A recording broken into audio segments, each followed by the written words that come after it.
The following program contains discussion of EN server story content, which will contain some spoilers. Viewer discretion is advised. Yes. Another year has passed and another year is beginning, which means that NRC needs to start prepping the next installment of its yearbook. I wonder which superlatives will be included in this go-around, and I have a feeling you might be curious too.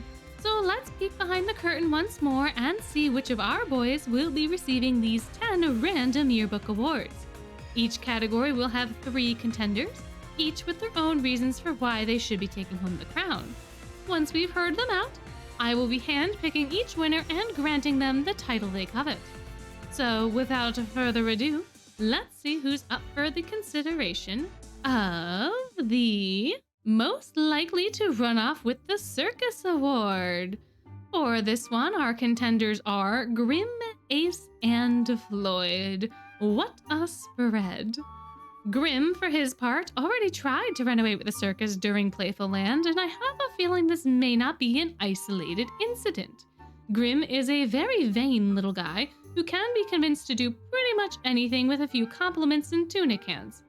If you were to convince him to join your troupe using such methods, I'm sure he'd be very happy to have his time in the spotlight. In fact, I think Grim's desire to be recognized and by extension to be loved is a very strong motivator for him to go and join any group. The circus would allow him to be on stage, and I think having adoring fans and having that attention is something that Grim craves without any of the aforementioned bribes. In fact, it seems like this is the majority of his motivation going into Playful Land, and is what sparks his talk of wanting to stay there after the show's put on. I could see Grim doing this so easily even before this event, but now that it's happened, I'm having a hard time considering the others. I do think Grim wouldn't stay in the circus for very long, given that he may not be getting a main stage act, and he may get bored and find better opportunities elsewhere if he can, but I do at least see him attempting the circus for a time regardless. Ace, however, has less motivation to join, I think, but he does have all of the skills to create a good act. Ace is a deft hand at sleight of hand magic, and even his Soom is interested in peddling these skills for profit. I can easily see Ace joining the circus for a while to make some easy cash and potentially hit up some easy marks. Although I can also see him being a street performer with similar goals. Perhaps his street performances are what catch the eye of a circus member, who then invites him along to use his skills for a more regular paycheck. I feel like Ace would work the crowds before the main event, and I think he'd be super effective at doing so, particularly with kids. I'm not exactly sure why I feel that way, but I do think that Ace would be fantastic working with kids and younger circus goers, and I do think there is an aspect of adventure within circus life that Ace might enjoy. His card tricks could become even more spectacular with the extra time the circus gives him for practice, and I think the job is a very easy avenue for him, which, given Ace's general disinterest in effort, might end up being a good career path. Floyd, on the other hand, would be in it solely for the lulz. I can 100% imagine a scenario where Floyd thinks the circus could be interesting. He goes and runs away with them for a little bit, and then when he's bored, he comes back home with a few tails and other goodies to boot. I do not envision him staying at the circus for very long at all. I think he might get bored rather quickly, especially if he ended up in the sideshow, but I do think it would appeal to him enough as a concept that if he was in the right mood, he might disappear for a week or two. I'm not sure what he would do there besides scare people, and I think the circus might even kick him out eventually if he's not consistent with his performing, but it'd certainly be something while it lasted for sure. Between these 3 candidates, I feel like one is more strongly suited for the circus than the others. However, that person also doesn't have the strongest motivation to be there either, so taking the award title a bit more literally, I have to hand it to Grim. So congratulations, Grim, on being the most likely to run away with the circus. Have a bundle of fun. Next up, we have the Teacher's Pet Award with Ortho, Riddle, and Azul as our contenders. Ortho is just a good bean all around, and I think he's very willing to learn all that he can about everything. not just sentient emotions.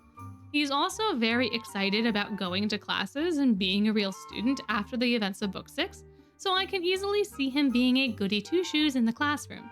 We don't get to see Ortho really interact with any of the professors though, at least not for any significant amount of time, but I can't help but feel that he'd be really good to the professors generically. That said, the only evidence we do have of Ortho and how he could interact with these professors is from his dorm uniform vignette, where he fights with Train a little bit about the moral justification of him damaging a pillar with his beams.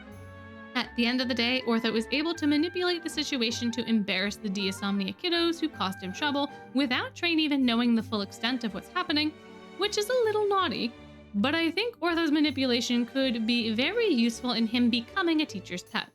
Can you imagine a world where Ortho is causing chaos behind the scenes, but none of the teachers ever suspect him because he's such a good kid that always does his work and tries his hardest to get along with his peers? I can, and while it's a bit spooky, I also don't think Ortho would be one to abuse this position of power. However, let's see if any of our other contenders are a bit stronger in this regard. I feel like Riddle is a pretty obvious player here since he always is playing by the rules and has his academic career locked down. He's extremely studious and considers all possible avenues when it comes to academia, even going so far as to include a new research paper in one of his test answers, which resulted in everyone else's grades dropping slightly. Even Azul sings his praises in this regard, and he's also in consideration for this award, so you know that Riddle is definitely a top contender. He pays attention in class, and during the Glorious Masquerade event, he's fully on board with Train taking his group to historical parts of the city to learn more about them. Riddle doesn't let a moment of knowledge slip by, which I think makes him perfect for this award. While being a good student doesn't automatically make you a teacher's pet, you just know that Riddle also is never going to let the teacher forget about homework, quizzes, tests, or anything else, which I think fits the classic definition of a teacher's pet. Does this make him more of a narc? Maybe, although I feel like these two things are a little synonymous and have similar connotations. At least every time I've heard of them referenced before, this has been the case. So with such a strong contender, does anyone else stand a chance? Even though Azul was singing Riddle's praises, he's not backing out of this fight either. While Riddle's motivations may be a bit more genuine, Azul can be seen schmoozing up teachers every once in a while with his business persona. Azul is equally as aware of the potential connections he can make here and the influence these folks have academically, so he tries to remain on their good side as much as possible. He completes his assignments with precision and takes praise where he can get it, but he also gives out compliments to teachers too and shows an enthusiasm for learning that might be genuine or could be a farce. Azul is clearly not afraid of hard work or of schoolwork and even analyzes hundreds of test results to craft a study guide. There is no doubt that he puts in the work, but again, this award isn't just for being a good student. Instead, it's the compliments, bribery, and kissing butt that puts Azul into this consideration, and I think that does give Riddle a run for his money. At the end of the day, though, I think there really is only one person who's strong enough to take home this title, and that's Riddle.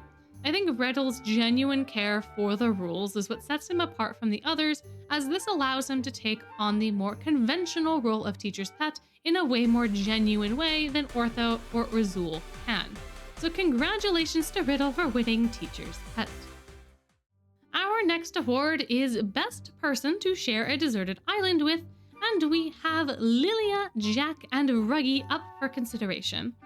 During the Stitch event, we get to see Lilia's survival skills in this scenario play out in real time, and I think he'd be a fantastic person to share a deserted island with. He has a wide variety of knowledge under his belt and has spent his fair share of days out in the wilderness. Lilia's fine with a bit of manual labor too, and I imagine he'd be very willing to help his stranded fellows learn a thing or two as well.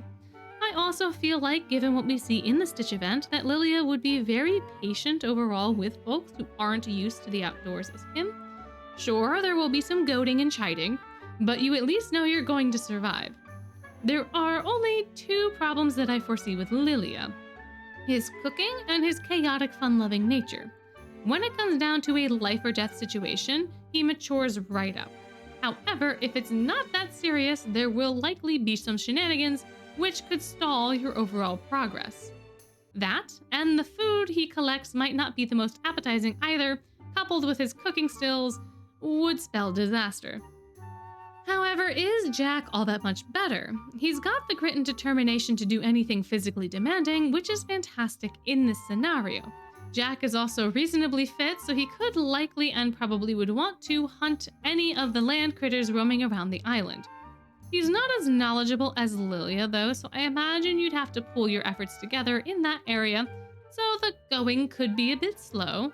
However, I don't think there would be any major problems with Jack on your team. He's another person I can see being patient with you, provided you are also patient with him. However, I also have a feeling that he'd be a bit stubborn too. If he thinks this is the right way to hang the hammock, you might have a bit of a time convincing him without a super good argument, but given that Jack is ready to tackle any sort of challenge on the hypothetical island, even with any potential negative qualities, I can see him being a great fit. Now, Ruggy wasn't in the Stitch event, but I do think that he'd be a great contender here. We know that Ruggy is familiar with all sorts of herbs and other goodies, so he might possibly know about the edible flora on the island too. He also knows how to cook these things as well, since we can see that in his school uniform vignette when he's teaching Jade a whole bunch of recipes that use Jade's forged materials. The other thing that Ruggy has going for him is his moxie, which I think could be vital in the situation for your survival. You know that he's not going to give up easily, at least not with his own survival on the line anyways, but he's also been brought up to share his spoils so long as he likes you enough, so you would probably likely survive as well. Of course, you would have to pull your own weight, and you're not going to be getting any extra help, but I think Ruggy is a great balance between Lilia's depth of knowledge and Jack's raw power. I can also envision a scenario where Ruggy takes to the island well enough that he perhaps might want to develop it to the point where it's a good business venture. You know, a spectacular getaway villa where you can experience true island life. Maybe even make a farm into a resort and charge people a premium to work in paradise. I don't know, just some off-the-cuff ideas. Out of these three, my gut is telling me that Ruggy deserves the award. He's the best of both worlds and would be a rather fun person to hang out with, who wouldn't also be pranking you for funsies. So congratulations to Ruggy for winning Best Person to Share a Deserted Island with. Next up, we have most likely to put something off until tomorrow, with Leona, Ace, and Edea as our contenders. I think Leona speaks for himself here, but I'll talk about him anyways. Leona gets a bad rap for being lazy, however, this reputation is well deserved. He sleeps the day away and rarely ever goes to class if it's not for a test or something significantly important like that. Ruggy has had the unfortunate responsibility of trying to convince him to go, since the teachers get on Ruggy's case about Leona, since Ruggy is the only one they can find. It's a little funny that no one else really checks the botanical garden for him, since he's there pretty much all the time napping. However, I suppose if I was a professor, I wouldn't want to be taking time out of my day to go hunt him down. The dude got held back a grade for goodness sakes because he couldn't be bothered to actually do his assignments. And if that's not pushing things off until tomorrow, I don't know what is. I have a feeling it's going to be hard for anyone else to take this from him, but I suppose they shall try. Next up is Ace, who is someone that seems rather neglectful of his duties. It seems like at the very least Ace pushes off studying in favor of fun, which is something many folks at this school tend to do.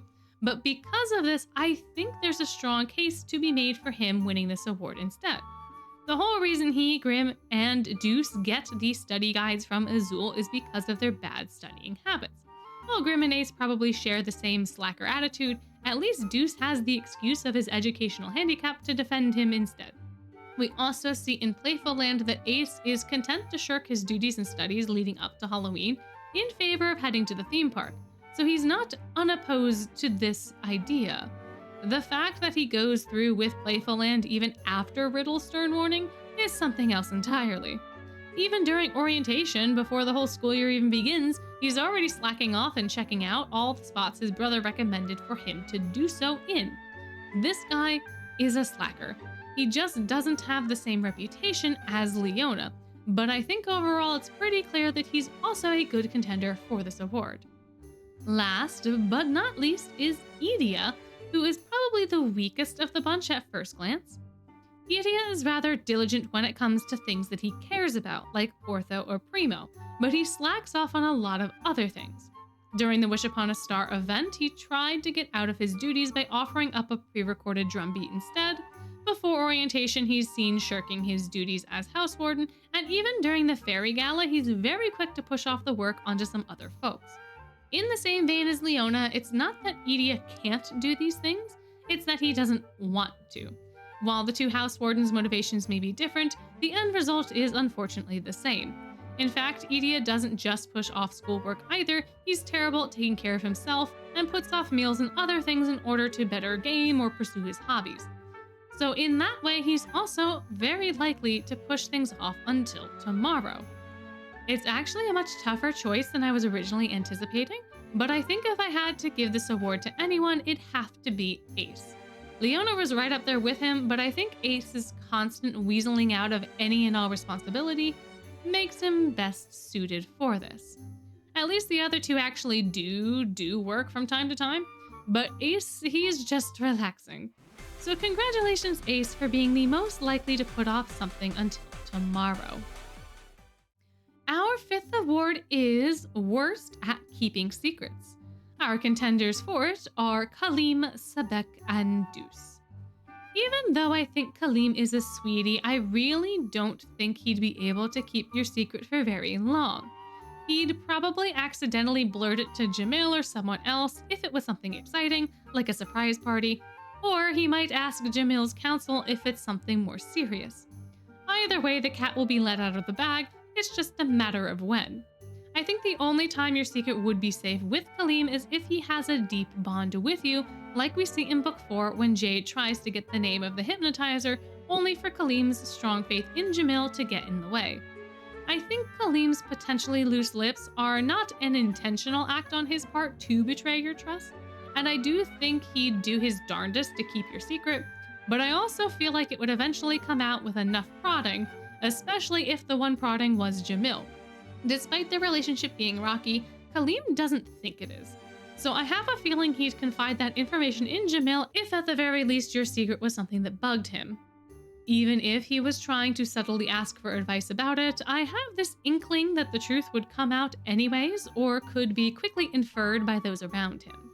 Sebek, on the other hand, might actually keep your secret a secret, but his loud mouth would probably spell ruin as soon as he's given that information.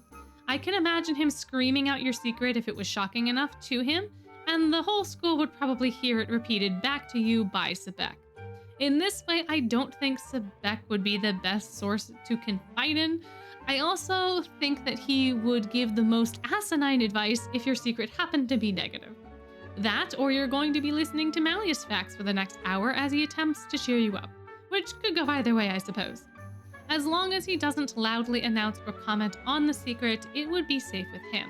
But since he has no way to limit his volume and is not conscious of it, you're really taking a risk here. Like, your secret better not be a crush on anyone in Diasomnia, especially not Wakasama, or you're going to get chewed out for the entire world to hear. That, or he's going to loudly agree that Malleus deserves your attention, but you're a silly little sausage for thinking you'd be worthy in return. Which would also be enough to announce your feelings, so, not great. If you could somehow control his volume, or he respected you enough to temper his reaction, I think he'd be a fine pal. But I can see him spoiling things being a much more likely scenario. Lastly, we have Deuce, who I think could be a similarly fine source to confide in depending on the content of your secret. Deuce is another one where I think he'd seek out counsel in some form if he was troubled by your secret, and I have a feeling even if he's trying to be subtle, others might pick up on it. Plus, we also get a first-hand example of how certain types of secrets would go, since Deuce is the one who tells Riddle about Playful Land and skipping school. Was that a good decision by any measure? No, and Deuce should be well aware of that given who Riddle is. Yet, he still feels like it's his duty to share that secret with Riddle since Riddle is the boss, and it goes about how you'd expect. I don't imagine that many secrets would require Riddle's attention or would need to be kept from him explicitly, but I think this incident shows Deuce's conscience, which could get in the way of him keeping your secrets regardless. Out of the three, I have to hand this award to Sebek, because I find the scenario of you telling him a secret, him yowling it back to you in shock, and potentially revealing it to the entire universe a bit too funny. So congratulations to Sebek for being the worst at keeping secrets. Our next award is Leader of the Pack, for which we have Vil, Leona, and Lilia. Vil is a fantastic house warden that takes care of his charges well. This can be said for a majority of the house wardens though, so what about it places Vil here? While Vil is great at controlling his dorm, he's also really good at fielding other conflicts and other people. He takes charge and demands attention so much so that he's able to get even some of the other house wardens under control. Vil's relationship with Leona specifically is very fun, and I think Leona is one of the very few people that can actually go toe-to-toe with Leona in terms of presence. And I gotta give Vil some extra points for all the work that he puts into actually crafting his persona. In the pursuit of beauty, he's had to create his own sort of charisma, and he's had to learn countless lessons on how to deal with other people. I think these experiences have not only shaped him, but his leadership style, as he gracefully redirects and demands attention. He's also able to weaponize his dorm during Book 5, and we can see him actively flexing these muscles in Fairy Gala when he's whipping the boys into shape. Even during his dorm uniform vignette, we can see the effort he puts into leading his dorm as well as his flawless command over his dorm mates. Vil is a leader, absolutely, but he's not the only one here. Leona, for all his faults, is able to run his dorm with his charisma and raw strength. Even though he's very lazy, as previously established, he does care enough about his fellows to intervene in conflicts when they become too troublesome for him. We also see that throughout the entirety of Book 2, that he has his entire dorm under his thumb. The unwavering loyalty of his dormmates is honestly terrifying, but it's seemingly well earned.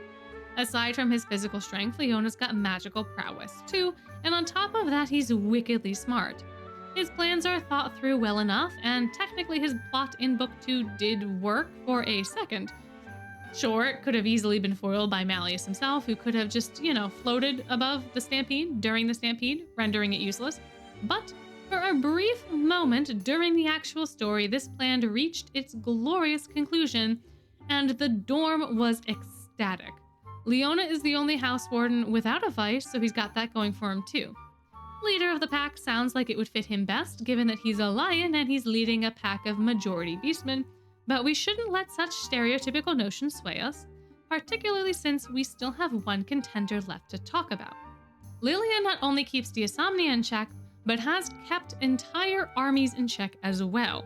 In fact, he was so good at his job and so respected by his men, Bauer continues to give him the reverence a general deserves even after Lilia's retirement. Bauer also trusts Lilia to train Sebek as well, which he'd never do if he didn't respect and admire Lilia still. Bauer knows he can be trusted with such a task even hundreds of years after the war, as he's still able to lay down the law with a certainty that Bauer can't. To this day, Lilia still has the admiration of those around him for these skills, and even though he's content to function as a cute little mascot for now, he's still got a presence which can command a room if he chooses to show it. His rebuke of Sebek during the party in Book 7 is a moment that I think speaks very well to this, as he's able to switch on general mode easily in order to get his point across. In less extreme circumstances, we see a subtler version of this in his response to some of the boys' antics and in the advice that he gives. I have no doubts that Lilia is a great and effective leader both on and off the battlefield, and even after all this time, he's retained this quality. Given all of this, I think Lilia beats out both Vil and Leona for this award. So congratulations to Lilia for winning Leader of the Pack. Our next award is most likely to sleep through an earthquake, for which we have Leona, Silver, and Floyd as our contenders. Leona is coming up a lot today, goodness gracious. Well, I suppose I'll be keeping it a little short here since we've talked about him so much already. Sorry to anyone who's skipping through the chapters. Leona is a very sleepy boy. He can fall asleep pretty much anywhere on command. I think an earthquake might wake him up if it's strong enough and he's on the ground, but otherwise I think he'd probably just roll over and continue snoozing. He might even think that it's his phone somehow ending up under him and might be vibrating from a call or something along those lines, as I can imagine a sleepy brain putting those thoughts together. so I doubt he'd be too upset by this sort of thing. Although I think if it's a super violent earthquake, he might get woken up, sure. Although if he's not on the ground or in a place where things are going to be falling over a bunch, he might just sleep through it still. Silver, though, is a different story, as I don't think an earthquake would ever wake him. The guy spent, 500-ish years sleeping from a spell, and then still has to deal with sleepy spells even now and again? I don't really think an earthquake is going to be a big deal for him. Silver and his Soom fall and stay asleep to Lilia's guitar shredding, which startled everyone else in the room, so I don't see why an earthquake would have any effect on him at all. However, this is also assuming that Silver's asleep during one of these episodes, because if it's just his normal sleep, he might be able to get woken up by the movements of the earth. However, I think on the whole, he's not budging one way or the other. Floyd, on the other hand, is not ever confirmed to be a heavy sleeper, but I do think that he wouldn't care that the earthquake is happening. So what if the windows in Octavinel hypothetically break in this hypothetical situation due to forces somehow? He'd just turn back into an eel as the room floods with water and then continue on with his snooze fest. If the earthquake happened while he was in the sea, it'd be almost completely negligible, since I believe in a body of water you would just get pushed and pulled a bit more than usual, which is not as big of a deal as it is on land. It's not like Floyd's going to be afraid of a tsunami unless he's close enough to land where he could get caught in the destructive force of the wave. Given that his home is in the northern part of the Coral Sea, I don't really see this being an issue if he's in the ocean. On land, he might even think that it's cool if it didn't strike during his nap. But overall, I can't really see Floyd being too bothered by an earthquake, particularly if he's sleepy or sleeping. Between the three boys, I think Silver takes this one home. His entire brand is not only being sleepy, but being so sleepy that he can't be woken up by anyone or anything once he's fallen into his drowsy spell. So congratulations to Silver for being the most likely to sleep through an earthquake. Now, for the Most Hospitable Host Award, we have Idia, Kalim, and Malleus. So Idia doesn't want to be included here, but he does host a few folks at Styx during Book 6, which is enough for me to talk about, so he's getting included. In Book 6, Idia does have to run tests on folks, and so our overblottees are not at Styx for a tea party, but he does give them tea and looks after them fairly well. It's not a luxury resort welcome by any means, but he keeps them fed, clean, and entertained throughout their stay. Even when the MC shows up with Rook and Apple, he graciously accepts us into the facility instead of blasting us off into the sky, which he totally could have done. Instead, we're given lunch and dinner, all the games and movies we could ever want, and comfortable lodgings for as long as the comfort ends up lasting. He's really not trying to make trouble for anyone during this process, and even though he knows that their memories will be wiped after, he still tries to make the experience as palatable as possible, which gives him points here. How much of Idia's consideration is coming from him versus Styx protocol is unknown, but I do think this makes him a contender for this category. However unlikely he may have seemed on the surface. Kalim, on the other hand, is a given for this category with his love of parades and parties. When the head mage drops his little vacation pamphlet conveniently in front of Kalim, Kalim is quick to suggest a taste of the scalding sands in Scarabia, and by taste he means a full-out banquet complete with parade. When we show up at Jamil's behest in Book 4, Kalim is upset that we're there only because he didn't get to plan a grander welcoming party for us. Even during Playful Land, he cannot let go of the idea of having a banquet with Ernesto as an act of good faith. Idia is even at one point subjected to Kalim's generosity as he invites Idia to his dorm for a meal and some chatting, which Kater and Rook eventually join in for. Kalim is so giving and so trusting that he pulls out all of the stops for anyone visiting, even opening up his vault to folks he's only really met once. He's even willing to give Jade a whole carpet just because he thinks the colors suit him. All of this is done without any expectation of reciprocation, and all because Kalim truly wants his guests to be happy. That sort of attitude is going to be tough to beat, but perhaps our final contender still has a chance. Malleus Draconia is absolutely delighted to host, and when he or his dorm does, there is ample preparations made. Malleus is very hung up on invitations and formal occasions, so when he's planning a party, every little thing is planned out meticulously, or at least that's what he would claim. Doing anything other than that would be an affront to the event, so everything must be done with care from the catering to the guest list. However, Malleus is much more delighted to be a guest than to be a host. However, he'll do either just fine. The only time we really get to see him host, to my knowledge, is in his dorm uniform vignette, where he forcefully suggests the participation of the other house wardens. However, he does provide a wonderful spread of treats, which, if I was there, would have negated a lot of my anger. It shouldn't, because enabling this behavior is bad for Malleus's growth, but get me some of that spinach dip or whatever you got prepped over there, because free food is free food. Anyways, this isn't the best example of hosting, I suppose, since no one was explicitly invited. They were forced to show up, which is not great. So, with all of the things we have to consider, I suppose Kaleem's sweet for this award. Congratulations to Kaleem for being the most hospitable host. Now we have the best candidate for the CIA or whatever Twisted Wonderland's equivalent is award, for which we have Jade, Jamil, and Rook. Jade would be great at this job given all the little things that we see him do that are sus. He plans things very meticulously on a variety of occasions, collects information on students, including info they went to great lengths to hide, and has mysterious contacts that can get luxury shoes that apparently even Vil couldn't get his hands on with his celebrity reputation. Jade already has a lot of the skills an agent of this kind would need, and he's also already used to working in the shadows.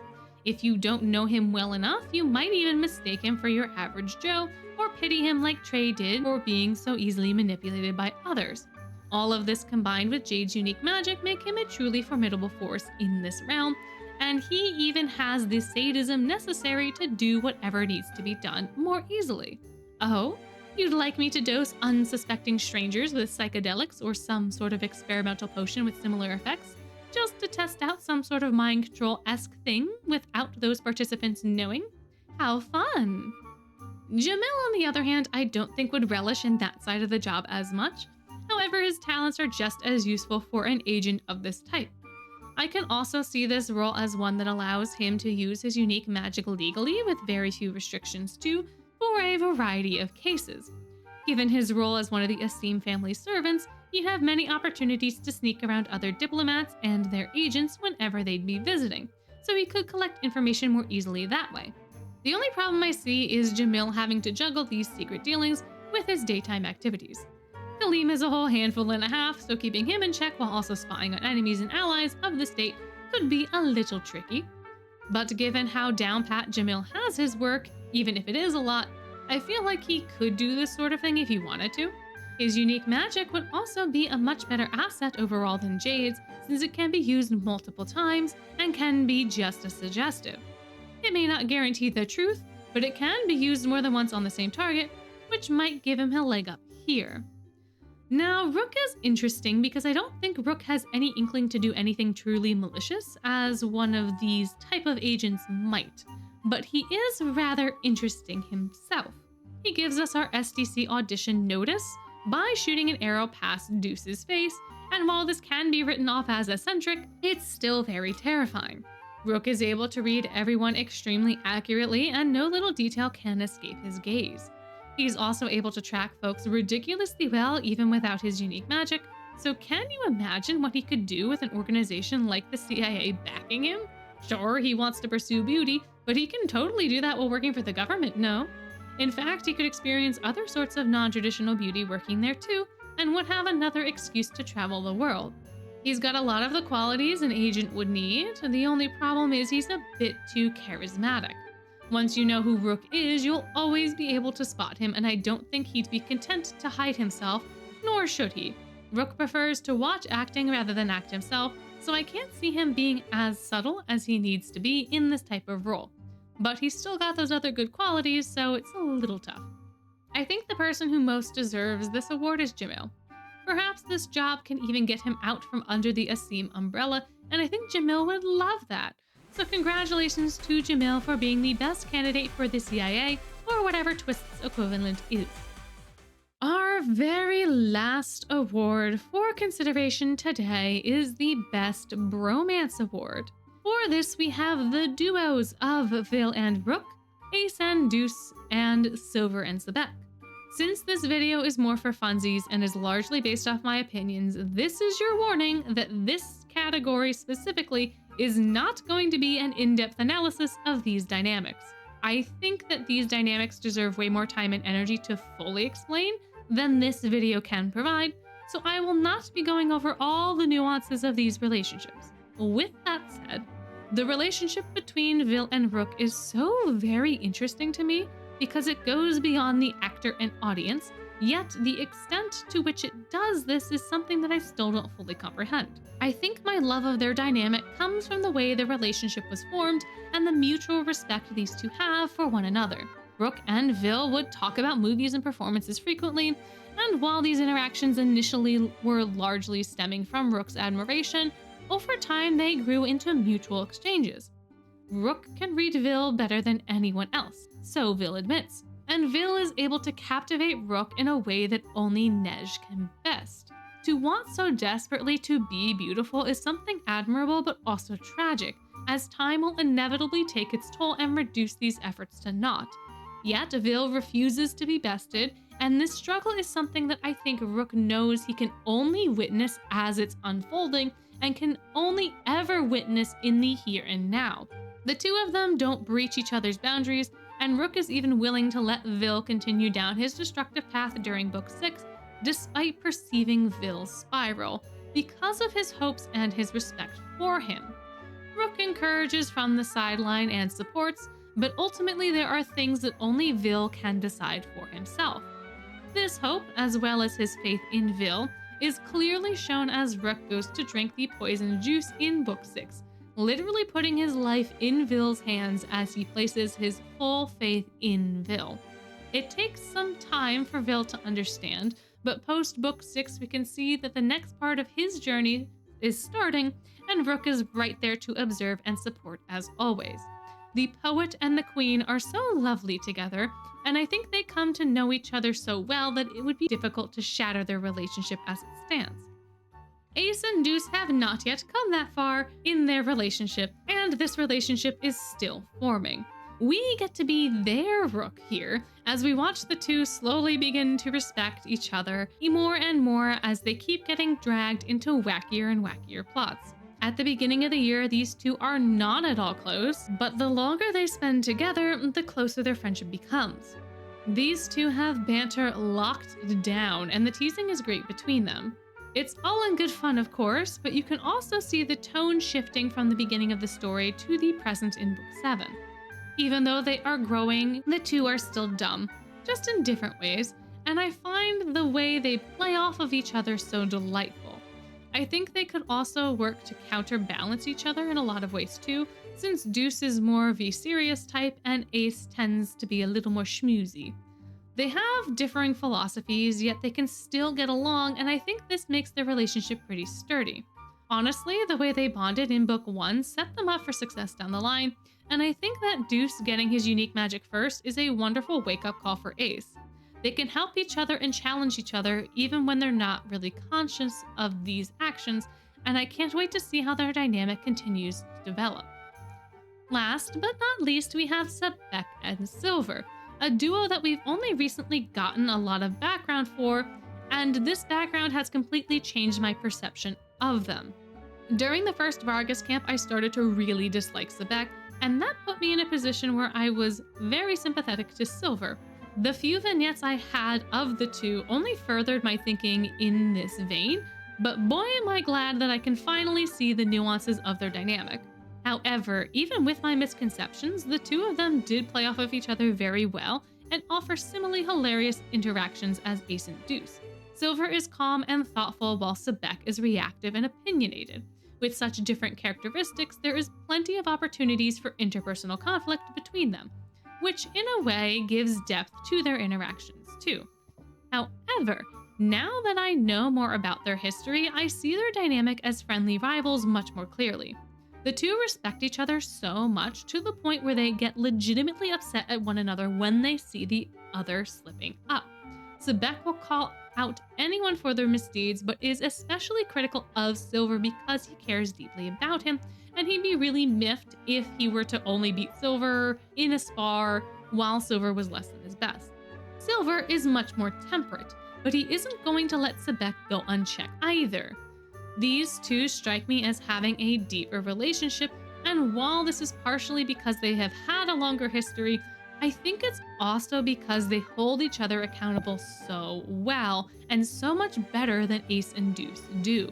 There is a camaraderie in their bond that I think is lacking from the other duos, as Vil and Rook have this too, but it's just not quite in the same way. It's a bit difficult for me to put into words, but I feel like there is less betterment and more observation with Rook and Vil, whereas Sebek and Silver push the limits of their boundaries more so not out of disrespect, but to spark growth. I feel like their relationship is much more active, and I think Ace and Deuce have the potential to become this way, but neither they nor Rook and Vil are as solid in my mind. So I'm giving this award of Best Bromance to Silver and Sebek. Congratulations you two, and by extension Lilia, for having such a grand old bond. And that's it! Our lovely NRC yearbook has been filled once more with wacky awards and wonderful winners.